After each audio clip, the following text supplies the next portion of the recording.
Mesdames et messieurs, bonsoir et bienvenue dans votre émission Microscope. Quels mots pourraient décrire les images apocalyptiques qui nous sont parvenues dans notre pays, l'Algérie? Quels mots pourraient décrire les images de nos forêts parties en fumée? Quels mots, quelles phrases pourraient décrire ces flammes qui ont ravagé des champs et brûlé vives des âmes innocentes? Quelle phrase pourrait décrire la dévastation de toutes ces régions?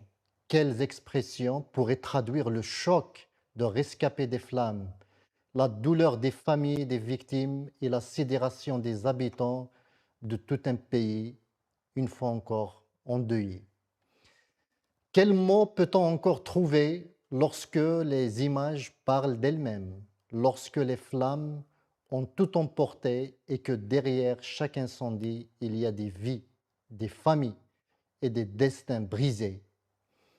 Quels mots pourraient décrire des images montrant des enterrements collectifs dans des fosses communes pour les victimes des incendies à Gigel?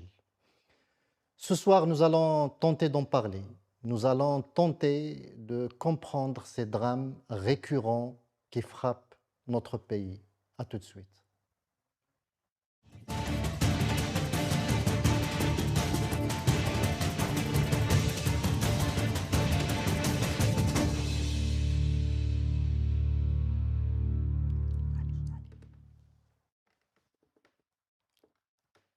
Pour en parler ce soir avec nous depuis l'Algérie, Abdelkrim Zrilech, militant politique. Abdelkrim, bonsoir. Bonsoir Adel, bonsoir à Monsieur Ziani également, et bonsoir à l'ensemble des auditeurs. Merci, merci à vous d'être des nôtres. Et avec nous aussi, depuis l'Algérie, depuis Béjaïa exactement, le syndicaliste Boualem Ziani. Boualem, bonsoir et merci d'être des nôtres ce soir. Bonsoir Adèle, bonsoir Abim. On va essayer de dire ce qu'on pense, hein, vu la dramatique de la situation. C'est pas facile, comme tu m'as commencé à dire, il n'y a pas de mots à décrire ce drame, hein. C'est un sinistre au sens propre du terme. Merci pour moi, m'avoir invité. Merci Adèle. Merci Boualem Ziani et nous serons rejoints dans quelques minutes par le président de Riposte Internationale depuis Paris, Monsieur Ali Aïdjoudi. En attendant de recevoir Ali Aïdjoudi, Abdelkrim Zrilech, quelle est la situation? Comment ça se présente aujourd'hui, 48 heures après ces incendies qui ont tout dévasté? Ben, avant toute chose, bien sûr, je tiens à présenter mes sincères condoléances à l'ensemble des familles touchées par ces drames-là, ces drames qui deviennent malheureusement récurrents en Algérie. Maintenant, chaque été, nous avons le droit à ce genre de catastrophe, franchement. Donc, je tiens sincèrement à présenter mes sincères condoléances à l'ensemble des Algériens touchés par ces incendies un peu partout en Algérie. Pour le sujet en lui-même, je pense et on fait une petite récap sur les émissions sur cette même chaîne de télévision. Si on remonte à l'été passé, l'été d'avant et celui d'avant, nous allons voir concrètement que nous avons déjà traité de ces sujets-là et nous allons encore les traiter maintenant exactement de la même manière. C'est ça le principal souci. C'est ça le principal point sur lequel je voudrais bien attirer l'attention de tout le monde. Je n'ai absolument rien de nouveau à dire de ce que j'ai dit l'année passée et l'année d'avant sur le sujet des incendies en Algérie. Parce que techniquement, rien n'a changé entre 2021, 2022, 2023, 2024, 2025 et maintenant, actuellement, on est en 2026. Et ça nous a fait, ça nous permet, parce que ça nous oblige à appréhender à peu près l'état d'esprit dans lequel se trouvent les autorités. On dirait, franchement, on s'attend à ce que la catastrophe se passe. Et maintenant, c'est automatique que la catastrophe se passe avec le changement climatique, la structure elle-même des forêts algériennes, le mode de vie des Algériens, le fait que les maisons soient très très proches des forêts. Aussi, je vais être sincère, la saleté. qu'on voit dans nos forêts. Ça, c'est Absolument, évident. Les absolument. Algériens le savent. Il ne faudrait pas qu'on le cache non plus. Le fait qu'on jette des poubelles à ciel ouvert au beau milieu des forêts. Donc, il y a incroyablement d'éléments humains et non humains, directs et indirects, qui sont impliqués dans les incendies. Comme je t'avais dit, mon ami, j'en ai à plusieurs reprises, moi j'essaie d'être très loin de la théorie du complot et je ne veux pas être parmi les gens qui sont allés dans cette réflexion-là de la théorie du complot. Les feux, ça existe partout dans le monde, dans tous les pays du monde. L'été, il y a des incendies. La différence, c'est qu'il y a certains pays où on est préparé à ces situations-là. Et malheureusement, l'Algérie n'est pas préparée à ça. Elle ne s'est pas dotée des bons moyens et elle ne s'est pas préparée à la lutte contre ces grands incendies. Et malgré que nous avons une expérience sur ça. Ce n'est pas la première fois, je disais tout à l'heure, il suffit de revenir sur toutes les émissions qu'on a faites dans ce sujet-là sur les 5 ou 6 dernières années, on va remarquer aisément qu'on est en train de nous redire, qu'on est en train de parler des mêmes choses et de faire ressortir les mêmes sujets, les mêmes conclusions et les mêmes visions des choses. Gouverner, c'est prévoir. Et apparemment, nous avons des gens qui nous gouvernent, mais qui ne prévoient absolument rien, vraiment absolument rien. Si on passe à un volet un peu plus technique de ça, je vais laisser la parole à notre ami, M. Ziani, et je passerai un volet plus technique lors de la deuxième intervention. Merci, Abdelkrim Zrilech. Restez avec nous. Il paraît qu'on vient d'être rejoint par M. Ali Djoudi. Bonsoir. Bonsoir, Monsieur Aïdjoudi. Vous êtes à Paris et je voulais... Non, je suis à Blois. À Blois. Exceptionnellement, oui. Ouais. Il paraît que vous n'avez pas beaucoup de temps, donc juste pour quelques minutes, je voulais avoir votre sentiment, qu'est-ce que vous pouvez nous dire de ce qui se passe depuis 48 heures dans notre pays? Malheureusement, donc d'abord c'est un sentiment de dégoût et je suis vraiment triste pour ce qui arrive à notre peuple et à notre pays. Un peuple isolé, livré à lui-même, malgré les incendies qui ont ravagé le pays, qui ravagent le pays depuis plusieurs années. Les autorités, le pouvoir algérien n'a jamais tiré les leçons du passé, ni prendre en considération les données, le changement climatique. Mais il est facile d'être de certains pays, il est généreux avec d'autres pays, mais malheureusement avec son propre peuple, il fait tout pour l'humilier. Nous avons vu les feux. D'abord, il y a des feux qui ont été provoqués pendant des années par la police, par l'armée, durant la décennie noire, pour se cacher derrière la lutte contre le terrorisme. On a essayé de mettre ça sur le dos de la lutte contre le terrorisme. On a vu que pendant des années, la Kabylie a été brûlée. Bijaya, Khrata, Stif, Tizi Ouzou, Boumerdes, Bouira. Pendant des années, chaque année, le peuple vit l'enfer. Et par la suite, il y a eu des nouvelles données. La nouvelle donne, c'est le changement climatique. Et on a vu les feux qui ont ravagé en 2021, c'est des feux d'ailleurs provoqués par des pyromanes. Et malheureusement, il n'y a jamais eu d'enquête. 2, on n'a jamais essayé de préparer une année estivale ou pour les périodes de canicule. On n'a jamais doté les pompiers parce que souvent on ne parle pas, parce que les pompiers c'est un corps qui n'a pas le droit de s'organiser ni d'avoir un syndicat comme tous les pays du monde. Eh bien, malheureusement, ils n'ont pas d'équipement. Même les masques qui les protègent, on a vu comment le peuple français s'est solidarisé avec les pompiers français durant les feux qui ont ravagé la France. on ne peut pas mettre ça sur le dos de complot. On peut dire, on peut même croire que c'est des feux qui ont été provoqués par ce changement climatique, par les fortes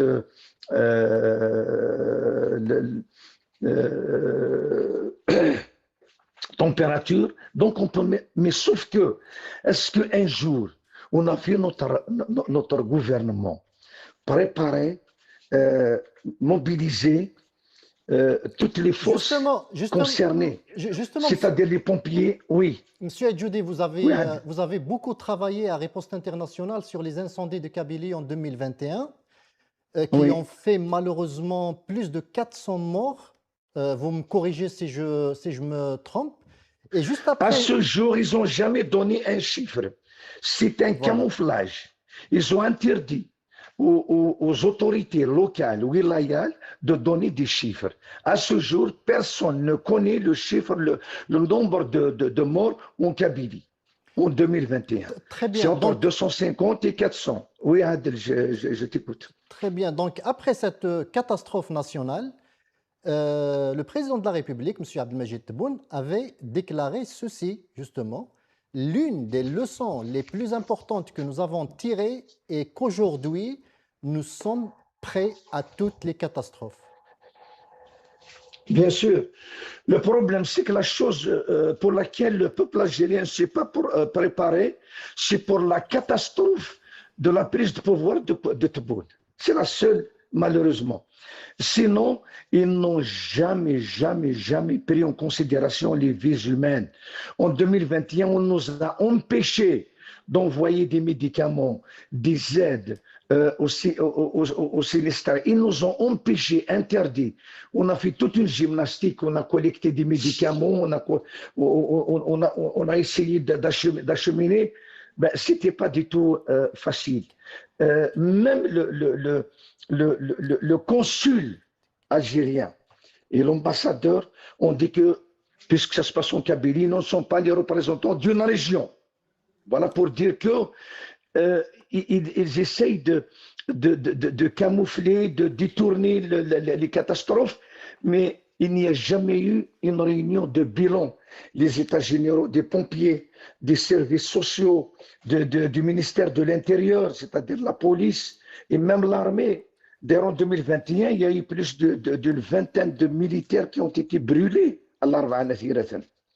Malheureusement, le pouvoir n'a jamais tiré les leçons justement des catastrophes. Il n'a jamais préparé. On a vu que c'est nos villageois, c'est les citoyens qui nettoyaient au bord des routes pour justement empêcher les feux de ravager les villages.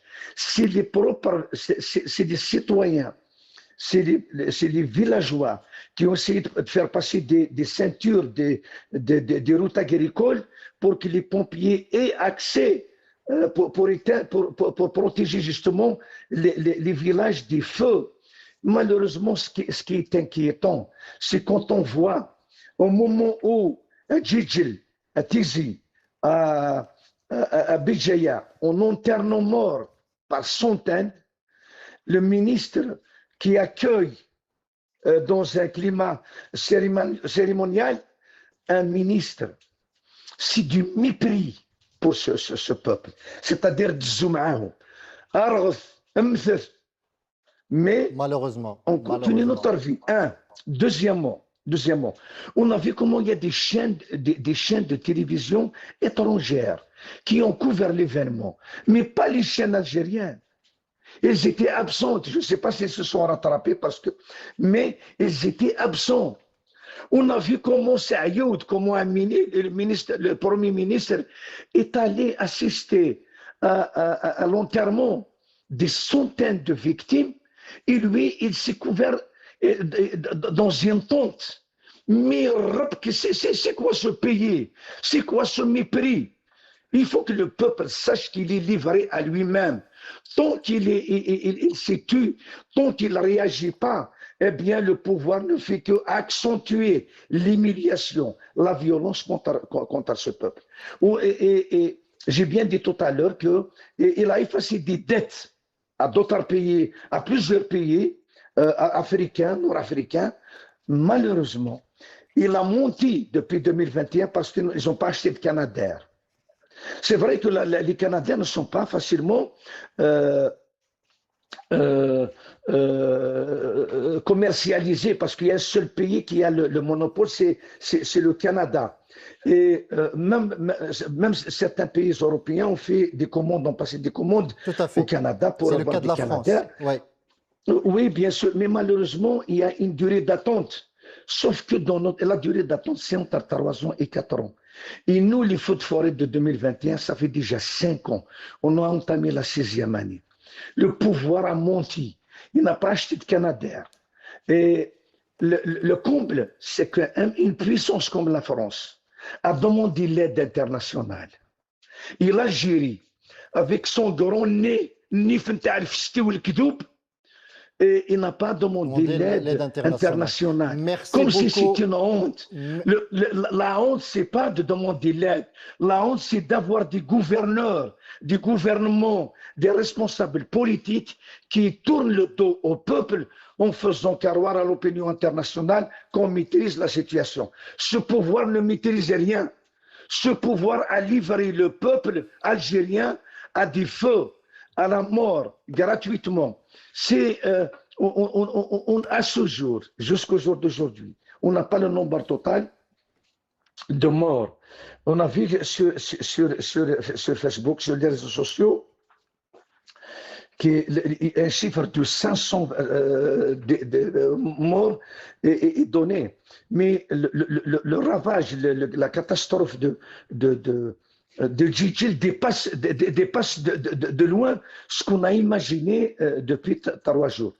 Et le problème, c'est le manque de transparence et le manque de pouvoir interpeller justement ces gouvernements. Personne n'a le droit d'interpeller un ministre, sinon c'est la prison. Personne ne peut dire que la situation est catastrophique, sinon c'est la prison. On a vu comment des citoyens sincères qui sont abasourdis par cette situation, ils essayent de donner des informations avec pincettes, avec des mots doux, comme si... Merci, monsieur Edjoudi. Merci, Adel. Merci et je présente mes condoléances aux parents des victimes. Toute ma solidarité avec notre peuple qui souffre malheureusement de mauvaise traitance et de mauvaise gouvernance. Je vous remercie. Merci monsieur Edjoudi. Nous comprenons votre colère. Boualem Ziani, j'ai une première question à vous. Pourquoi, selon vous, l'Algérie connaît-elle année après année des incendies aussi nombreux et aussi meurtriers? Est-ce que c'est uniquement une conséquence du changement climatique, comme vient de le souligner M. Edjoudi, ou existe-t-il des facteurs humains, administratifs, environnementaux? Oui, c'est tout d'abord, on peut pas, ça veut dire, dans les moments pareils, on ne peut pas même prendre la parole comme ça et dire ce qu'on pense, c'est pas facile, vu le drame, la Je comprends situation. parfaitement. Nous présentons tout d'abord nos condoléances à tous les familles, surtout notamment nos voisins de Gigel, ça veut dire qui souffrent actuellement. Nous avons vu un peu le drame. Et à Bijaya, ça se présente comment? À Bijaya, ça se présente comment, à Boualem Ziani? À Bijaya du côté, ça veut dire, lorsqu'on compare avec Gigel, ça veut dire demi-mal Gaïd, parce que dans la région, ben, il y a des morts, etc. C'est dramatique ce qui se passe, etc., dans les villages, etc. Mais alors là, Gigel, on est choqué par ce qui se passe, notamment en voyant comme ça comment les enterrements se passent, 75 victimes dans un seul village, dans un seul quoi, c'est dramatique, ça veut dire c'est quelque chose d'inimaginable. Je ne pense pas que dans notre histoire, on a vécu cette situation. Voilà, mais c'est pour votre question, ça veut dire tout d'abord, c'est vrai, c'est un changement climatique, ça veut dire il y a le changement climatique qui existe à l'échelle internationale. Les feux, ça existe à l'échelle mondiale, même aux États-Unis, etc. Ça dépasse. Et les forces de la nature, c'est comme ça. Ça veut dire la nature, il a une force qui dépasse un peu tout ce que l'homme peut préparer dans son intelligence, etc. Mais on peut prévoir. Il y a beaucoup d'éléments qui rentrent en jeu. Ça veut dire chaque pays est spécifique. tout d'abord, on doit se préparer. Les Algériens, on ne s'est pas préparé. Normalement, il y a des, dans chaque village, nous aurons des plans, ça veut dire de situation, lorsque ça se présente comme ça, comment évacuer, comment s'organiser, etc.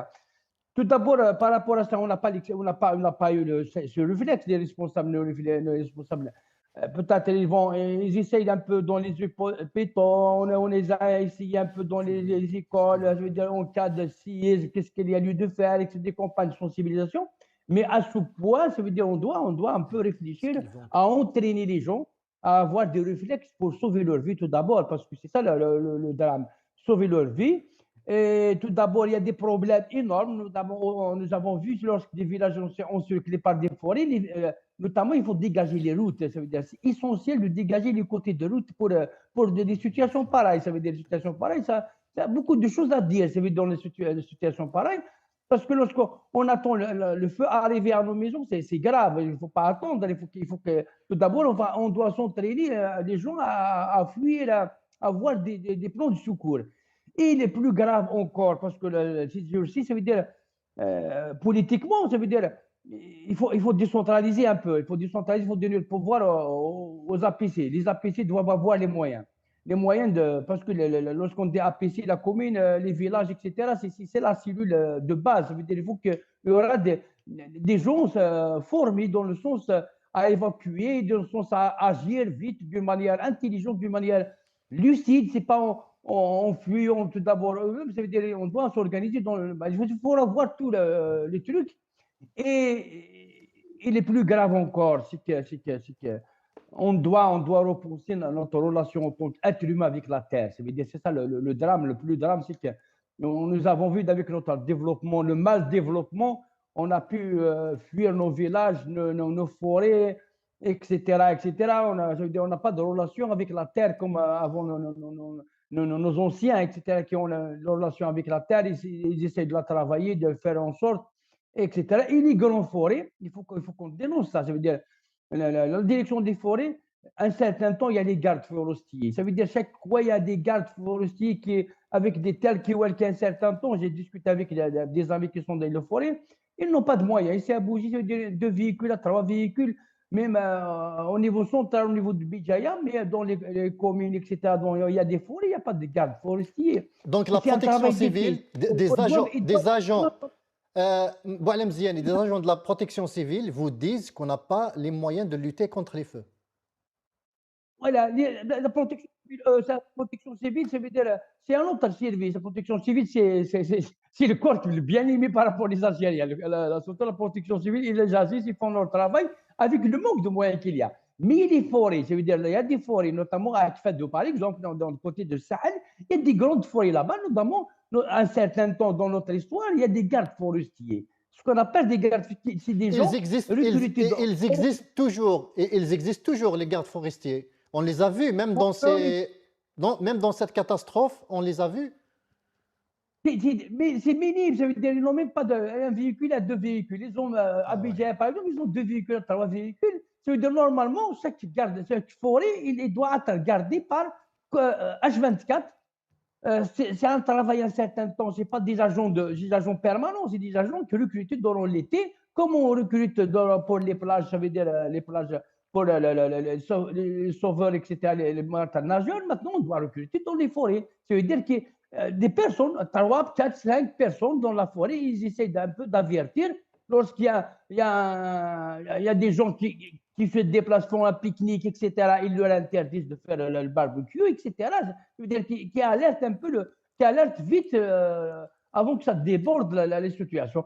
Tout ça, c'est des choses minimes à faire, ça veut dire à déposer de l'argent. Ça veut dire il y a des engagements de l'État. Ça veut dire il faut reconnaître que dans le secteur les forestiers, c'est des engagements de l'État. La protection civile, il y a le manque de moyens. Ça veut dire ils n'ont pas des Canadaires, etc. Ils n'ont pas les grands moyens. Ils ont des camions, des petits camions, etc. Mais les forêts, la direction des forêts doivent attendre, ça veut dire au moins durant l'été, juillet, en commençant par juin, juillet, août, ils doivent recruter les universitaires et leur donne les moyens. Maintenant, il y a des moyens satellites, téléphoniques, etc. Il y a une centralisation, un centre qui centralise l'information. Lorsqu'il y a un feu qui se dégage, ça veut dire quelque chose, parle comme ça, il nettoie. etc. Et après, il alerte les gens avant que ça dépasse. Il faut tirer des leçons. Il faut dépenser de l'argent. Il faut qu'on dépense de l'argent. Il faut l'État dépense de l'argent pour un peu protéger les populations. C'est dramatique ce qui se passe actuellement. Je préfère dépenser beaucoup d'argent. Ça veut dire avoir dans la loi de finances un chapitre plus grand par rapport à ça. Et par rapport à ce qui se passe actuellement, voilà, on tire des gens comme ça et assister de loin, d'une manière, ça veut dire, on ne peut rien faire, ça veut dire, on est sur la cœur signe de douleur, mais on ne peut rien faire, on peut rien faire. Merci. Je rappelle encore, nous avons vu les lots de solidarité actuellement, maintenant qui se jouent les lots de solidarité au niveau de la population qui se déplace vers les zones sinistrées en apportant les biens, etc. Il y a toute une campagne. Voilà, cet esprit des Algériens, il faut toujours la revivre, Tout à fait. le vivre, c'est ça qui Oui, va nous oui, sauver. oui. Ça veut dire il faut le pouvoir public accepte que le peuple algérien, Et solidaire. un peu à se libérer à se libérer à nos participations. Ça veut dire que pas on exclut avec Vipré, avec. Et c'est malheureux, ça veut dire que nos responsables ne sont pas aussi Merci, Boualem responsables. Ziani. Merci, restez avec nous avant de donner, en fait, de redonner la parole à Abdelkrim Zghilish. Nous allons regarder ensemble ces vidéos.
Abdelkrim Zghilish, nous avons vu d'abord des militaires avec un bombardier d'eau qui essaye, qui tente tant bien que mal d'éteindre les feux.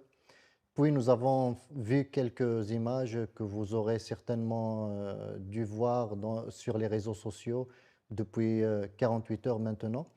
Mais vous avez commencé par dire quelque chose de très très intéressant, c'est que nous répétons la même chose depuis 2021.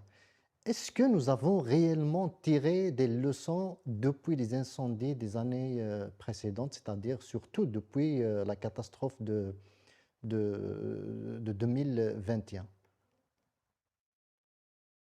Entre parenthèses, pour les images des avions.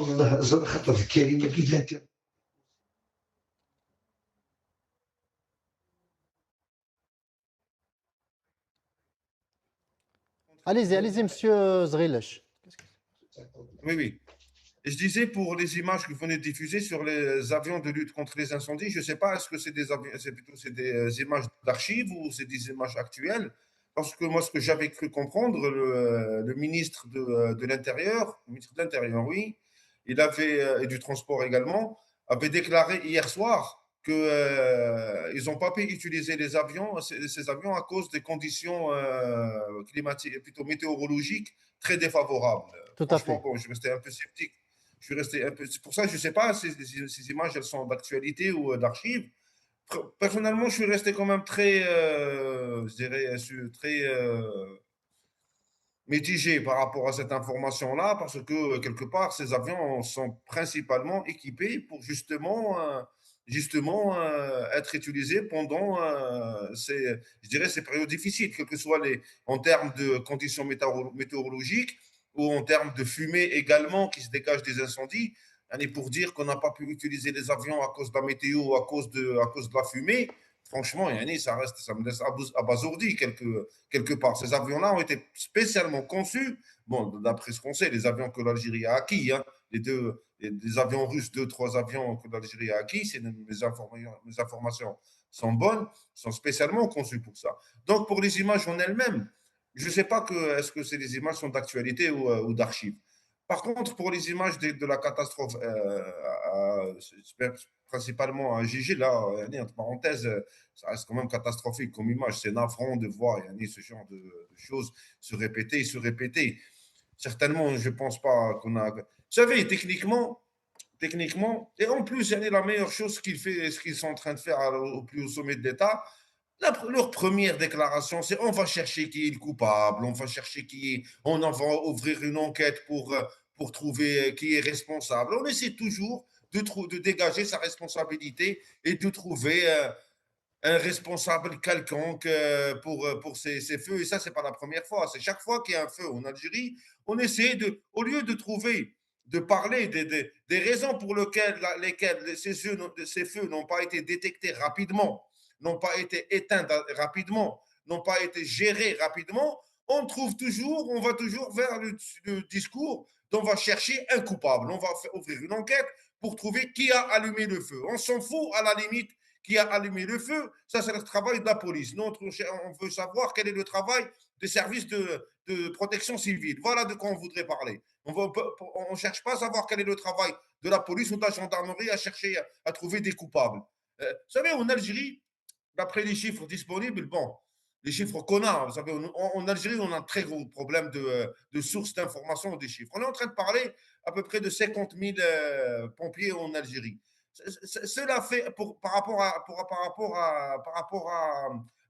pratiquement 47 millions d'Algériens, cela fait à peu près 105 pompiers par 100 000 citoyens. Si on compare ces chiffres-là, bon, je ne vais pas les comparer au Maroc pour ne pas créer des tensions. Si on compare ces chiffres-là aux États-Unis ou à la France, on va remarquer que généralement, le prorata de nombre de pompiers par rapport à la population, c'est 3 pompiers à peu près 300 pompiers pour 100 000 habitants. Donc, c'est 3 fois plus. Il y a pour le même prorata, le même pourcentage de pompiers, il y a 3 fois plus de pompiers aux États-Unis qu'en Algérie.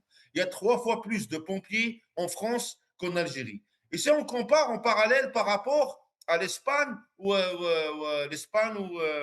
l'Italie, qui ont pratiquement le même nombre de pompiers en Algérie. Nous allons remarquer qu'en contrepartie, par rapport au même nombre de pompiers en Algérie, le matériel desquels ils disposent, je pense en Espagne, ils ont une flotte à peu près d'une vingtaine, en Espagne ou en Italie, je ne sais pas exactement, mais on va dire il y a une flotte d'une vingtaine de Canadair en Italie et d'une quinzaine de Canadair en Espagne, ou bien le contraire, hein, ou bien c'est le contraire. Mais, c'est-à-dire si le prorata de nombre de pompiers, d'hommes sur le terrain par rapport à la population est proche de l'Algérie, nous remarquons aisément que cela est récupéré par la disponibilité de matériel suffisant et adéquat. Je rappelle, Yanni, avec la main sur le cœur, malheureusement, l'image que je voudrais bien que les Algériens n'oublient pas lors de l'incendie de l'orphelinat, avec les images qui ont été transmises et diffusées partout en Algérie, où le pompier était sur l'échelle, en face des enfants encore vivants, et le barodage devant lui, il n'avait pas les moyens de découper un barodage. Alors qu'une scie hydraulique est un matériel qui doit être disponible dans tout camion de pompiers. Ça fait partie du matériel comme la lance à eau. C'est un matériel de base qui doit être présent. Une scie hydraulique doit être présente dans un camion de pompiers. Dans un accident de la route, quand la voiture, ils trouvent des voitures qui ont fait un accident et la tôle, elle est complètement brouillée, il y a toujours une presse hydraulique pour dégager la tôle, pour ouvrir les portes. C'est le même matériel que la scie hydraulique pour dégager les portes, dégager, couper des barreaux. Nous avons tous remarqué que les enfants étaient vivants. Quand le pompier était en face d'eux, ils étaient en face de lui devant les barreaux, mais il n'avait pas de quoi découper les barreaux. Et franchement, là, l'image, elle restera, j'imagine, gravée dans la tête des Algériens. De quel équipement disposent sérieusement nos services de protection civile? Qui a la liberté maintenant, qui a l'autorité pour poser des questions, pour partir demander des comptes au Premier ministre, ou au ministre de l'Intérieur, le Premier ministre qui arrive sur place, qui prend le temps à l'aéroport, il arrive à Gigil dans une situation catastrophique de priorité nationale, lui il prend le temps à l'aéroport de saluer les gens.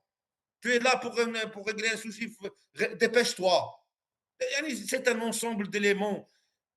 Si on compare le budget, tout à l'heure, M. Ziani a parlé de la loi de finances. Il a soulevé cette question-là qui est un point aussi essentiel. Si on compare le budget de la présidence algérienne par rapport au budget de la protection civile, de la loi de finances 2026, on va remarquer aisément que c'est le même budget. Ils ont les deux le même budget, pratiquement. C'est le même budget, pratiquement c'est le même budget. La protection civile en Algérie pour 2026, c'est-à-dire les 50 000 pompiers, avec tout ce qu'il faudra, il faut également pour l'entretien de leur matériel, a le même budget que les services de la présidence de la République qui comptent combien de personnes cette présidence?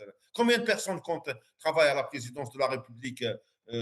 1000 personnes, 2000, 5000 personnes, 10 000 personnes. Comment ça se fait que la présidence de la République a le même budget que les services de la protection civile? C'est incroyable. Et il n'y aurait pas de milliers de personnes à la présidence de la République. Il y aurait peut-être des centaines. Voilà, on n'a pas les chiffres de toute façon. En Algérie, c'est très compliqué de connaître les chiffres exacts de toutes choses. Donc voilà, je dirais calmement, c'est cet ensemble de dysfonctionnements,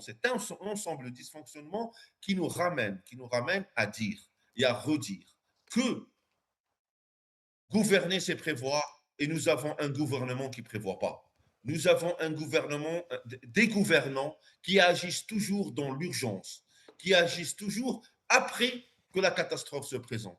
Et nous ne voyons pas de plan national de protection depuis 2021 jusqu'à maintenant, qui a un plan national qui s'est déployé pour développer nos moyens, les moyens de l'Algérie dans la lutte contre les incendies. Voilà, nous ne voyons pas ce plan-là, il n'a pas été exécuté. Donc, j'espère qu'on ne va pas attendre les incendies de 2027, pour refaire une autre émission, pour redire exactement la même chose. Exactement. Voilà, merci Abdelkrim Zgherileche de rester avec nous. Boualem Ziani, justement, après chaque catastrophe, on parle d'enquête. Mais combien, en fait, de ces enquêtes aboutissent réellement à l'établissement de responsabilité? Est-ce que ce sera toujours la faute au Mac et au Maroc qui seront pointés encore une fois du doigt? Exactement, ça veut dire lorsqu'on dit enquête, ça veut dire comme il y a une théorie de complot quelque part, il y a des gens qui sont là, alors que c'est pas national, c'est comme ça. Ça veut dire il y a des services concernés, notamment la protection civile, qui ont une certaine expertise dans la manière, comment déclencher le feu, etc. Toujours il y a l'origine quelque part à détecter du manière, il y a un départ naturel, accidentel, etc. Il faut toujours faire l'enquête. Mais en Algérie, ça veut dire, lorsqu'on fait l'enquête d'une manière comme ça veut dire on prend des leçons à ne pas répéter, à ne pas faire ça, à punir les gens qui ont fait d'une manière à punir les gens, etc. C'est bien. Mais en Algérie, lorsqu'on dit enquête, ça veut dire il n'y a pas de suite. enquête, il n'y a pas de suite. Nous avons vu, il y a beaucoup d'enquêtes. Lorsqu'on peut, un certain temps, on disait que lorsqu'on veut enterrer quelque chose d'improbable, on fait une commission d'enquête, alors sans suite. Et c'est pas essentiel, on a l'habitude de ça. On a l'habitude d'écouter un peu certaines déclarations à chaque drame. Comme ça, on écoute, on va punir, on va faire, etc. Mais la suite, nous avons vu maintenant comment ça, des choses ne changent pas. Ça veut dire lorsqu'elles ne changent pas, on ne prend pas des leçons du passé, on n'essaie pas d'étudier l'enquête, etc. Alors là, la transparence, elle est absente. Ça veut dire, tout d'abord, le peuple, quelque part, pour avoir un peu cette confiance, une petite confiance-là avec ces gouverneurs, avec leurs déclarations, une petite confiance, ça veut dire on doit écouter un certain discours de vérité. Ça veut dire les vérités aux gens, dire un discours de vérité mieux que des promesses des commissions d'enquête sans suite. Ça veut dire, je pense que les responsables doivent un peu changer leur mentalité, dire la vérité aux gens, accepter que nous avons failli à gérer dans notre territoire. Ça veut dire c'est ça le problème, à savoir gérer le territoire. Accepter de dire que la répartition équitable des richesses nationales, de l'argent par rapport aux forêts, etc., par rapport à beaucoup de secteurs vitaux, ça veut dire qui fait l'agriculture, etc., par rapport aux secteurs, ça veut dire on ne leur donne pas assez d'importance. Et qui ont du manière, ça veut dire les gens qui gèrent un peu ça, ils sont défaillants. Nous avons ce qu'on a besoin, le peuple a besoin des moyens. Ça veut dire les moyens, ça peut le donner au niveau des communes. Lorsqu'on va donner les moyens au niveau des communes, c'est la base du territoire. Chaque commune, chaque territoire est géré par une APC qui a une assemblée et qui a dit qu'il faut augmenter les services de forêt, les services de protection civile au niveau de chaque coin. Ça veut dire, c'est malheureux que des régions entières, il n'y a pas de protection civile. Ça veut dire la protection civile au niveau des 5, par exemple, c'est au niveau des 5 daïras presque, au niveau de quelques daïras seulement. Il n'y a pas, je veux dire, ils ne sont pas été répartis au niveau de toutes les communes, alors que, pourquoi pas le djihad, Ismaël, etc. Ils ont besoin d'un poste de protection civile là-bas. Ça veut dire que c'est une grande forêt, etc. Les Babor, etc. De côté de Barbacha encore, ils ont besoin d'un antenne de protection civile. De côté par exemple, Abgaï, du côté Akfadour, ils ont besoin, c'est des grandes forêts. Ça veut dire, il faut prévoir ça, il faut prévoir. Il faut voir un peu, donner les moyens aux gens, c'est comme ça. Alors que l'enquête, est-ce que ça va changer un jour d'écouter comme ça il y a des traditions au niveau des démocraties. Merci Boualem Ziani. On a débordé un petit peu sur le temps d'émission. On a encore des questions à poser. Abdelkarim Zrilech, hier sur ce même plateau, le journaliste Mohamed Nouren parlait justement de la mauvaise gouvernance. Et lorsqu'une catastrophe aurait pu être évitée ou limitée, qui doit réellement rendre des comptes comme c'est le cas aujourd'hui en Algérie? Normalement, dans tout pays qui se respecte, dans toute soi-disant démocratie qui se respecte, c'est des autorités publiques qui doivent rendre des comptes, c'est des responsables qui doivent rendre des comptes. C'est le Premier ministre, le ministre de l'Intérieur, les gens concernés par la protection civile. C'est ces gens-là qui doivent rendre des comptes. Sauf que, disait M. Ziani il y a 2 minutes, nous, on va noyer la chose, on va faire une enquête et tout le monde va oublier. Est-ce que, jusqu'à maintenant, quelqu'un a entendu parler des résultats de l'enquête de l'orphelinat? Moi, je tiens à cette histoire d'orphelinat parce que, franchement, personnellement, ça m'a vraiment brisé le cœur. C'est votre droit et c'est le droit. C'est pas parce qu'ils n'ont pas de parents, on va les oublier, on va oublier que ça les enfants à deux. Franchement, tous les Algériens doivent tenir à cette histoire-là. Est-ce que jusqu'à maintenant, on a entendu parler des résultats de l'enquête sur cette mort tragique de ces gosses, de ces C'est bébés, votre droit et c'est le droit de tous les Algériens de savoir la vérité de cette enquête sur l'orphelinat. Ce sont des enfants qui ont été calcinés. Alors, qui va leur demander des comptes? S'il n'y a pas de résultat d'enquête, qui va demander? Est-ce que c'est le Parlement algérien, ce Parlement-là, qui va demander des comptes? Nous n'avons pas l'Algérien ne peut pas demander de comptes parce qu'on est dans un État qui ne permet pas de demander de comptes à ses gouvernants. Et justement, parce que ces gouvernants-là se retrouvent dans cette situation de ne pas être obligés de demander des comptes. C'est pour ça qu'ils font des déclarations à tort et à travers, sans aucune réflexion. Je vous rappelle la déclaration de ce même ministre de l'Intérieur lors d'un accident de bus, il y en a tellement. Il a dit heureusement, il y a eu un accident de bus ou un incendie. J'ai oublié c'était quoi déjà le truc. Il a dit heureusement, alhamdoulilah, heureusement. Est-ce que c'est une déclaration normale ça? Est-ce que quelqu'un de normal qui est responsable dans un État peut dire heureusement, il n'y a eu que 12 morts? C'est-à-dire, c'est pas grave. Est-ce que c'est quelqu'un de normal dit ça? C'est justement cet état, cette situation de ne pas avoir à rendre de compte qui leur permet de. Mais ils se permettent de déclarer n'importe quoi. Ils se disent après, de toute façon, les Algériens vont oublier, les gens vont oublier. Il va y avoir une autre catastrophe qui va cacher la précédente. Ça a toujours été le cas et les gens vont oublier de nous demander des comptes quelque part. Franchement. Mais en parallèle aussi, si tu permets, je voudrais insister sur des images positives qu'on voit de la solidarité des Algériens Tout entre à eux. fait, oui. Franchement, Ouais, ouais, ouais. malgré la douleur, malgré la situation catastrophique, mais quand même, je dirais que ces images-là nous rassurent, nous donnent du baume au cœur, nous permettent d'avancer, nous permettent de voir des Algériens solidaires entre eux, se soutenir. C'est pas que c'est positif par rapport au drame en lui-même, mais ces images-là, quand même, On le nous mérite permettent de d'être respirer. salué, tout à Nous fait. permettent de Oui, oui. respirer. Merci, Abdelkrim Zrilech. Je ne sais pas si Ali Djoudé est encore avec nous. Je pense qu'il vient de nous. Il vient de nous quitter. Abdelkrim Zrilech, je reviens vers toi justement sur les fosses communes où on a vu des enterrements collectifs justement des victimes. Ali Djoudé là. Oui, oui, bien sûr. Allô? Oui, Adel. Oui, Oui, Adel. monsieur Djoudé, le ministère de la Jeunesse et des Sports vient de lancer une vidéo propagande dans laquelle justement il tague le ministère de la Défense et la présidence de la République.